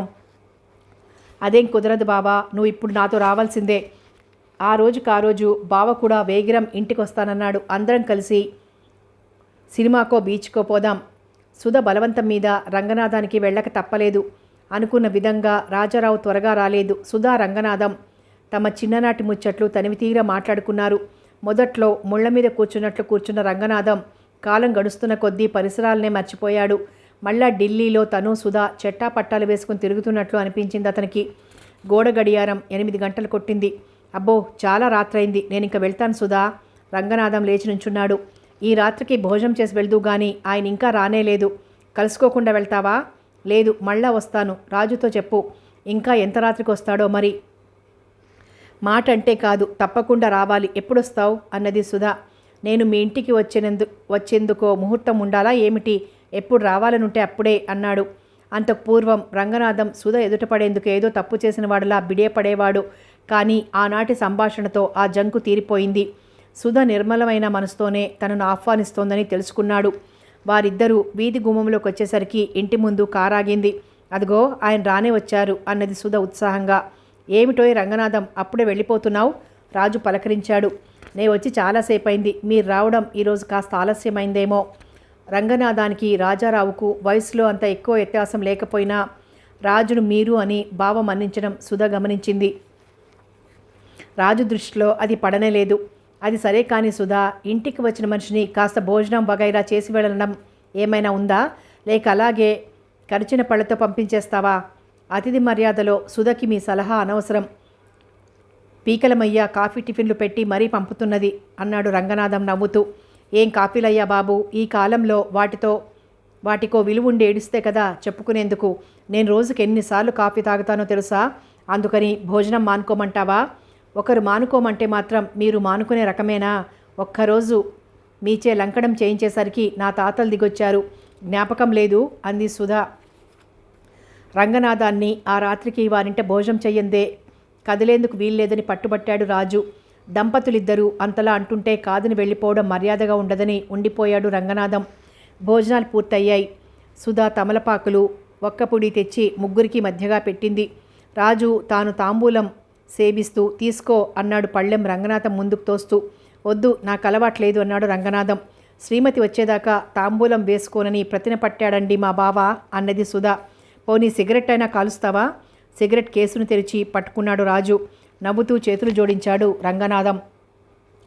ఇదెక్కడి మనిషివయ్యా, ఒక్క సిగరెట్టు కాల్చక కిళ్ళీ వేసుకోక? ఆశ్చర్యం వెలిబుచ్చాడు రాజు. ఇంకా వినండి, మా బావ సినిమాలకు కూడా వెళ్ళడట. రాజు నోరు వెళ్ళబెట్టాడు. నువ్వు ఈ 20వ శతాబ్దంలో పుట్టవలసిన మనిషివి కావోయ్ నవ్వుతూ అన్నాడు రాజు. ఆ మాటతో ఇద్దరికీ పాత సంగతులు జ్ఞాపకం వచ్చాయి. మా అమ్మ చేసే చలిమిడి ఎంతో బాగుంటుందని రంగడు మెచ్చుకుంటున్నప్పుడు, ఈ 20వ శతాబ్దంలో మనిషన్నవాడు అది తినడని మా డాక్టర్ మామయ్య అంటాడు అని రాజు ఆజ్ఞాపించేవాడు. ఆ మాట మీద ఆ వెనుక జరిగిన సంఘటనలు మనసులో మెదిలి క్షణకాలం ఇద్దరి మనసులు మలినమయ్యాయి. అది అంతా ఓ క్రీనీడలా వారి మీద నుంచి దూసుకుపోయింది. ఇద్దరూ మనసులను చిక్కబట్టుకున్నారు. అన్నట్లు మీ తమ్ముడేం చదువుతున్నాడు? అప్పుడే ఆ విషయం జ్ఞాపకం వచ్చినట్లు రాజు మాట మార్చాడు. ఇంజనీరింగ్ ఆఖరి సంవత్సరంలో ఉన్నాడు. రంగనాథం నిర్మలంగా జవాబు చెప్పాడు. నువ్వు BAతోనే సమాప్తి చేసావట కదా? రంగనాథం అవునన్నట్లు బుర్ర ఊపాడు. మరి మీ తమ్ముడికి అంత పెద్ద చదువు చెప్పించేందుకు మీ నాన్నగారు ఒప్పుకున్నారా? నిన్ను BAతోనే మాన్పించేశారేం? నేను చదువు మానడంలో ఆయన జోక్యం లేదు. అమ్మ నాన్నగారు చదవమని అన్నారు. నాకే ఓపిక లేక మానేశాను. పోనీ ప్రైవేట్గా MA కట్టరాదు? సుధ ప్రశ్నించింది. ముందు గోపి చదువు పూర్తి కావాలి. తరువాత తమ్ముడు ఉద్యోగం చేస్తూ అన్నగారిని చదివిస్తాడా? రాజు నవ్వుతూ ప్రశ్నించాడు. ఏమో, ఎలా జరుగుతుందో. నాకు MA చదవాలనే ఉంది. అది మా అమ్మగారి కోరిక. దానిని ఎలాగైనా నెరవేరుస్తాను. వీలైతే కాలేజీలో చేరుతాను, లేకపోతే సుధ చెప్పినట్లు ప్రైవేట్గా కడతాను అన్నాడు రంగనాథం సాలోచనగా. మంచిది, అలాగే కానీ ఈ రోజుల్లో చదువు లేనివాడు ఎందుకు కొరగాడు? కనీసం MA ఈనాటి చదువులకి కొలమానమైంది అన్నాడు రాజు. సుధా ఇంటి నుండి బయటకు వచ్చిన దగ్గర నుండి అదే ఆలోచిస్తున్నాడు రంగనాథం. కనీసం MA అయినా చదివితే కానీ ఈ రోజుల్లో మనుషులా బ్రతికేందుకు అవకాశాలు కనిపించడం లేదు. గడిచిన 4 ఏళ్లలో ఆ మాట అనేక పర్యాయాలు మనసులోకి వచ్చింది. కానీ ముందు గోపి చదువు పూర్తి కావాలి. అంతవరకు రంగనాథం తన చదువు గురించిన ఆలోచనను వాయిదా వేశాడు. ఒక మూల స్కూల్ వర్క్, ఇంకో వంక ప్రైవేట్లు. ఇంకా చదివేందుకు సమయం ఎక్కడా? ఈ సంవత్సరంతో గోపి చదువు పూర్తయితే అమ్మా నాన్నల బాధ్యత వాడు చూసుకుంటాడు. తనకు వస్తున్న జీతంతో తన కాలక్షేపం అయిపోతుంది. ప్రైవేట్లు విడిచిపెడితే ఆ సమయంలో చదువుకోవచ్చు అనుకున్నాడు రంగనాథం. 8 ఏళ్ల మధ్యలో ఎన్నడూ సినిమా హాల్లో అడుగుపెట్టిన రంగనాథం ఆనాడు సుధ బలవంతాన సినిమాకు రాక తప్పలేదు. సినిమా పూర్తయి బయటకు వచ్చాక ఎలా ఉంది బావా అని ప్రశ్నించింది సుధ. ఋషిలాంటి మా తమ్ముణ్ణి వ్రతభ్రష్టుణ్ణి చేసింది చాలక ఇంకా ఎలా ఉందని ప్రశ్నిస్తున్నావా? భార్య మీద కపట కోపాన్ని వెదజల్లాడు రాజు. సుధా నన్ను పాడు చేయలేదు రాజు, నాకు మార్గం చూపింది. మనసు సరిగా లేక అశాంతి ఆవహించిన సమయంలో కొంచెం ఉపశమనం కలిగించింది సినిమా. ఈ సినిమా ఒక సాధనం కావచ్చు అని తెలుసుకున్నాను. మానవులు తమ బాధల నుండి ఆలోచనల నుండి పారిపోయి తలదాచుకునేందుకు అనువైన ప్రదేశం ఉంది. ఓ 3 గంటల పాటు మన బాధల్ని మర్చిపోతాం. ఎదురుగా ఉన్న బొమ్మలని, సీనరీలని చిన్నపిల్లల్లా చూసి ఆనందిస్తాం. మన నిత్య జీవితాలలో అరుదైన అనేక సంఘటనలు తెరపై చూసి ఆనందిస్తాం. స్వర్గానికి పోయినా సవతిపోరు తప్పలేదన్నట్లు ఈ రోజుల్లో సినిమాలు చూస్తుంటే మన బాధలు, ఏడుపులు మరింత దగ్గరగా వచ్చి ముఖం ముందు తైతక్కలాడుతున్నట్లుంటున్నాయి. ఏమైనా అంటే సోషల్ పిక్చర్ అంటారు, వాస్తవికమైన కథ అంటారు. మన బాధలతో విసిగి ఏదో సంతోషం పొందుదామని డబ్బు తగలెట్టుకొని మనం ఇక్కడికి వస్తే వాళ్ళు ఆ ఏడుపులే చూపిస్తే ఎలా? రాజు వాదించాడు. మా వారికి మంత్రాలు, గారడీలు, కత్తి యుద్ధాలు, కర్రసాములు ఉండే పిక్చర్లంటే భలే ఇష్టంలే బావా. ఎంతసేపు చూసినా విసుక్కోడు. పైగా ఆలోచన అవసరం లేకుండా, నీతి బోధల డైలాగులు వినక్కర్లేకుండా కాళ్ల ముందు కుర్చీకి తన్ని పెట్టి కళ్ళప్పగిస్తే సరి, స్వర్గ నరకాలని రెండింటినీ చూసేయొచ్చు అంటారు. కారు తాళం తీసి స్టీరింగ్ ముందు కూర్చున్నాడు రాజు. రా బావా అన్నది వెనక తలుపు తీస్తూ సుధా. మీరు వెళ్ళిరండి, నాకు బజార్లో కొంచెం పనుంది అన్నాడు రంగనాథం. పని ఉంటే అక్కడ దిగబిడుస్తాంలే, రావయ్యా. మా ఇంటికి తిన్నగా తీసుకుపోతామని భయపడుతున్నావా ఏమిటి అన్నాడు రాజు. అబ్బే అలాగేం లేదు, అనవసరంగా మీకు చుట్టూ దారైతే మాత్రం నిన్నెత్తుకుని మోస్తున్నామా ఏమిటి అన్నది సుధా. రంగనాథం కూర్చున్నాక తలుపు వేసి ముందుకొచ్చి భర్త పక్కగా కూర్చుంది సుధా. రాజు కారు స్టార్ట్ చేశాడు.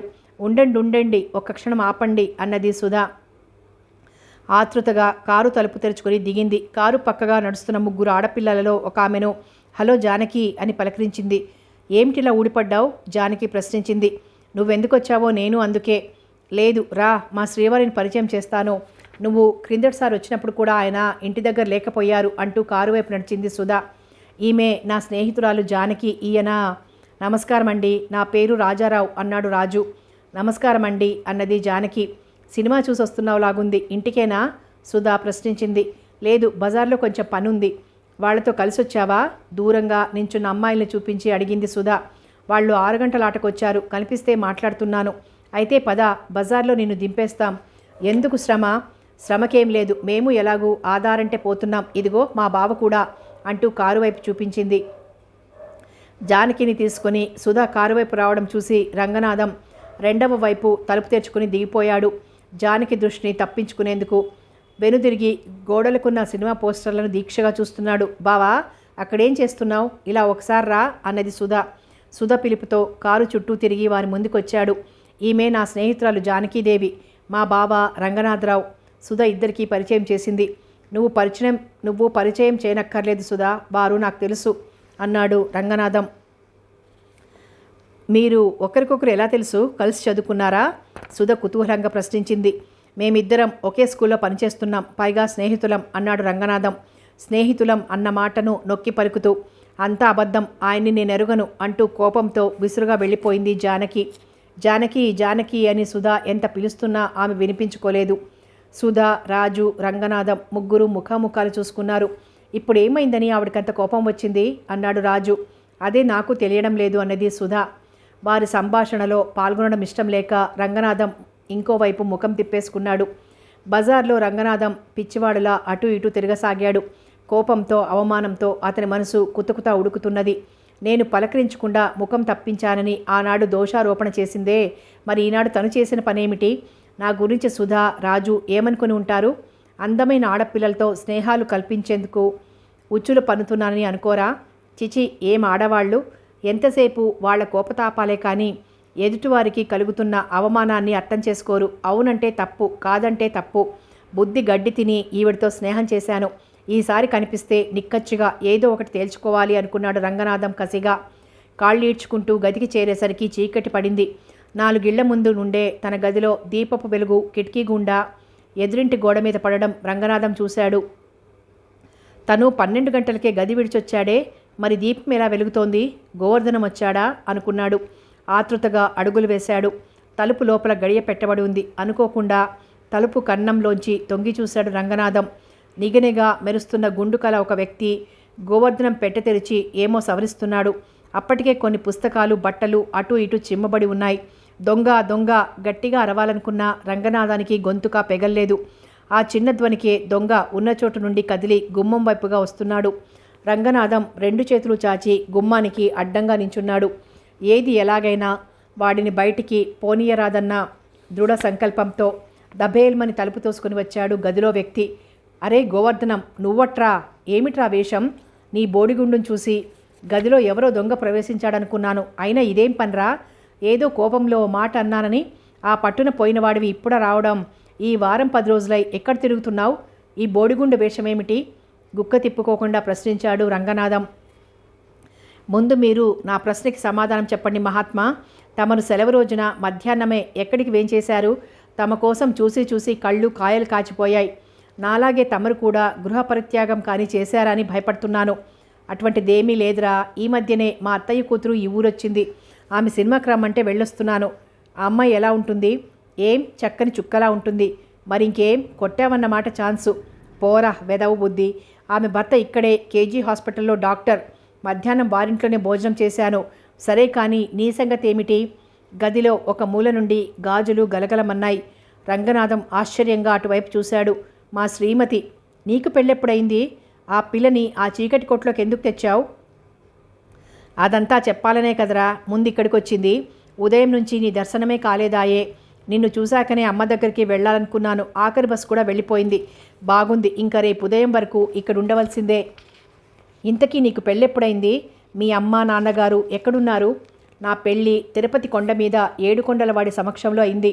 ఇంకా అమ్మ నాన్న అంటావా? సింహాచలంలో నేను పంపిన టెలిగ్రామ్ అందుకొని నా రాక కోసం ఎదురు చూస్తుంటారు. అంటే ఈ పెళ్లి విషయం వాళ్ళకి తెలియదా? ఎందుకు తెలియదు? టెలిగ్రామ్ పంపాను కదా. అది కాదు, ముందుగా చెప్పలేదా అని. నీ వెర్రి కానీ ముందుగా తెలిస్తే 5,000 కట్నంతో పిల్లనిస్తామని 6 నెలల ఇల్లు తొక్కేస్తున్న వాళ్ళని కాదని, కట్నం తేలిని ఈ పిల్లని చేసుకునేందుకు ఒప్పుకుంటారని అనుకుంటున్నావా? కానీ పెద్దవారు వారికి తెలియకుండా, వారి అనుమతి తీసుకోకుండా పెళ్ళాడేది నేనా వాళ్ళ? ప్రేమించింది నేనా వాళ్ళ? ఒకరిని అడగకుండా ప్రేమించి ఆ పిల్లని నమ్మించిన నేను పెళ్లి మాత్రం చేసుకోలేను. ఏమైనా నువ్వు చాలా తెగింపైన పనే చేశావు. ఇదే తెగింపైతే ఇంకా విను. మా అమ్మ ఆచారాలు ఆభిజాత్యాలు గురించి నీకు చెప్పాను కదూ. ఈ పిల్ల మా శాఖది కాదు. ఇంకా కులం మాట. గోవర్ధనం ఆశ్చర్యంగా చూశాడు రంగనాథం. ఎదిరించవలసి వచ్చినప్పుడు పెద్దవాళ్ళని ఎదిరించినా తప్పులేదు రంగనాథం. మేమిద్దరం చిన్నప్పటి నుండి ఎదురెదురిళ్లల్లో ఉండేవాళ్ళం. ఒకరి మంచి చెడ్డలు ఇంకొకరికి బాగా తెలుసు. ఇంకాస్తి అంటావా? ఆమెకి ఏమీ లేదు. నాన్న ఇయ్యకపోతే నాకు లేదు. అందుకిద్దరం సిద్ధపడే ఈ పెళ్లి చేసుకున్నాం. ఇంకా రేపు వెళ్ళి అమ్మా నాన్నలు వేసే అక్షతలు బుర్ర మీద వేసుకుని వస్తే అక్కడికి ఈ అధ్యాయం ముగిసినట్టేలే అన్నాడు గోవర్ధనం. మీ దాంపత్య జీవితం ఫలప్రదమై చిరకాలం సుఖ సంతోషాలతో జీవించాలని మనస్ఫూర్తిగా దీవిస్తున్నాను గోవర్ధనం అన్నాడు రంగనాథం. గోవర్ధనం గదిలోపలికి దారి తీశాడు. గోడ కానుకొని నించున్న ఆమె 2 అడుగులు ముందుకు వేసింది. నా మిత్రుడు రంగనాథం, నా శ్రీమతి కమల అని పరిచయం చేశాడు గోవర్ధనం. నమస్కారం అండి. ఈ దౌర్భాగ్యుడు మిమ్మల్ని ఈ కొట్లోకి లాక్కొచ్చాడు. మీరు కాలు మోపేందుకైనా తగింది కాదు ఈ స్థలం అన్నాడు రంగనాథం. గది నిండా చిందరవందరగా పడి ఉన్న వస్తువులను చూస్తూ ఆమె నెమ్మదిగా నవ్వి ఊరుకుంది. ఓరిని అసాధ్యం కూలా, నన్ను నువ్వు అంటూ నాకన్నా చిన్నదాన్ని నా భార్యని మన్నిస్తున్నావా? ఇలా నెత్తికెక్కించుకుంటే ఈ ఆడమేళం ఇంక దిగిరాదురా బాబు. నా పెళ్ళాం ముందు నన్ను లోకవు చెయ్యకు అన్నాడు గోవర్ధనం అలవాటు పడిన భాషతో. ఆడవాళ్ల ముందైనా కాస్త జాగ్రత్తగా మాట్లాడడం నేర్చుకో గోవర్ధనం హితోపదేశం చేశాడు రంగనాథం. ఆ రాత్రి నవదంపతులకు ఆ చీకటి కొట్టు వదిలి తను వీధి వరండాలో బిచాణా పరిచాడు. గోవర్ధనం ఎంతకు తెగించాడు. తల్లిదండ్రులకి తెలియకుండా వర్ణాంతర వివాహం చేసుకున్నాడు. కొడుకు చేసిన ఈ పనిని తల్లిదండ్రులు సహృదయంతో ఆమోదిస్తే అందరికీ శుభప్రదమవుతుంది. కాని నాడు ఆత్మీయత అభిమానాలకు బదులుగా కోపం కక్షలు ప్రబలుతాయి అనుకున్నాడు రంగనాథం. సాయంకాలం పొద్దు వాలారింది. నడివాకిట్లో నీళ్లు జల్లి మంచాలు వేసింది పార్వతమ్మ. ఆమె తులసికోట ముందు ముగ్గు పెట్టి దీపం పెట్టేసరికి రంగనాథం గోపి మంచాల మీద వెలకిలా పడుకుని ఆకాశంలో అల్లరిచిల్లరిగా తిరిగే మేఘాలను, పల్టీలు కొడుతూ వలయాలు తిరుగుతున్న చిన్న పక్షులను, రెక్కలు అల్లారుస్తూ తమ గూళ్లకు చేరుకునే ఆతృతలో కావు కావుమ నరుస్తూ గుంపులు గుంపులుగా ఎగిరిపోతున్న కాకులను చూస్తున్నారు. పెరటి గోడ మీద నుంచి కాయల్లేని కొబ్బరి చెట్లు నిటారుగా ద్వారపాలకుల్లా కనిపిస్తున్నాయి. వీధి అరుగు మీద అవధాని గారు ఎవరితోనో మాట్లాడుతూ మధ్య మధ్య తన చేతులను విసనకరతో విసురుకుంటూ నడ్డి మీద అంచుతో గోక్కుంటూ విసనకర్రను అన్ని విధాలుగా వాడుతున్నారు. ఏమిటరా అలా పడుకున్నారు? ఇంకా పక్కలైనా వెయ్యలేదు అన్నది. పార్వతమ్మ గోపి మంచన కూర్చుంటూ రామ్మా అంటూ తను కొంచెం జరిగి చోటు చేశాడు గోపి. ఊరకనే పని పాటు లేదు, నువ్వు నింపుతున్న కడుపు ఖాళీ అవ్వడానికి ఊరల్లా తిరిగొచ్చాం. కొంచెం అలసటగా ఉంటే నడుం వాల్చాం సమాధానం చెప్తూనే లేచి కూర్చున్నాడు రంగనాథం. పడుకోరా, నువ్వెందుకు లేవడం వారించింది పార్వతమ్మ. పర్వాలేదమ్మా, అలసట తీరిపోయింది అన్నాడు రంగనాథం. క్షణకాలం ఎవ్వరూ మాట్లాడలేదు. అవధాని గారి మాటలు స్పష్టంగా వినిపిస్తున్నాయి. అంతా వాళ్ళ ఇష్టం కదటండి, మనం ఏమనగలం, నలుగురితో పాటు 4 అక్షింతలు వేసి శుభమరణం తప్ప అంటున్నాడు. ఆ మాటలు పార్వతమ్మ నిశ్చయానికి బలం చేకూర్చాయి. ఆమె ఇంకా ముందు వెనకలు చూస్తూ ఆలోచించదలుచుకోలేదు. ఏది ఏమైనా ఆనాడు పిల్లల అభిప్రాయాలు తెలుసుకోవాలనుకుంది. రంగా అని పిలిచింది. ఏమమ్మా, నేను మాట చెప్పాలనుకుంటున్నాను, చెప్పమ్మా, నీకు అవరోధం ఏమిటి అన్నాడు రంగనాథం. చూడు రంగన్న, ఇక్కడికి తమ్ముడి చదువు పూర్తయింది, నీ ఉద్యోగం నీకుండనే ఉన్నది. గోపికి ఎక్కడో ఒక దగ్గర దొరక్కపోదు. ఇంక నేను కోరవలసిందేముంది, మీరు పెళ్ళిళ్ళు చేసుకుని పిల్లా పాపలతో సుఖంగా ఉంటే చూస్తూ ఈ తనువు చాలించడం తప్ప. తన మాటకు జవాబు రాకపోవడంతో ఏమంటావురా అన్నది పార్వతమ్మ. ఇప్పుడు పెళ్ళికి వచ్చిన తొందర ఏముందమ్మా, తాపీగా ఆలోచించి చేసుకోవచ్చును అన్నాడు రంగనాథం. ఇన్నేళ్ల బట్టి ఆ మాటే అంటున్నావు. నీ ఆలోచన నువ్వు ముసలివాడి అయ్యేసరికి తేలేలాగుంది. మొదట నీ చదువు పూర్తి కావాలన్నావు, తరువాత గోపి చదువు అన్నావు. ఇప్పుడు ఇంకేం అడ్డంకులున్నాయని? అడ్డంకులేం కాదమ్మా. మరి మేము ఈ మాత్రంగా తిరుగుతుండగా మీ ఇద్దరి పెళ్ళిళ్ళు అయిపోతే నాకింక బెంగ ఉండదు. మీ మంచి చెడ్డలు, బరువు బాధ్యతలు పంచుకునే వారుంటారు. లేకపోతే మంచికి చెడ్డకి, కష్టానికి సుఖానికి ఎవరవుతారు నాయనా అన్నది దిగులుగా పార్వతమ్మ. అదేమిటమ్మా, ఇప్పుడు మనకొచ్చిన ఆపదేమిటి?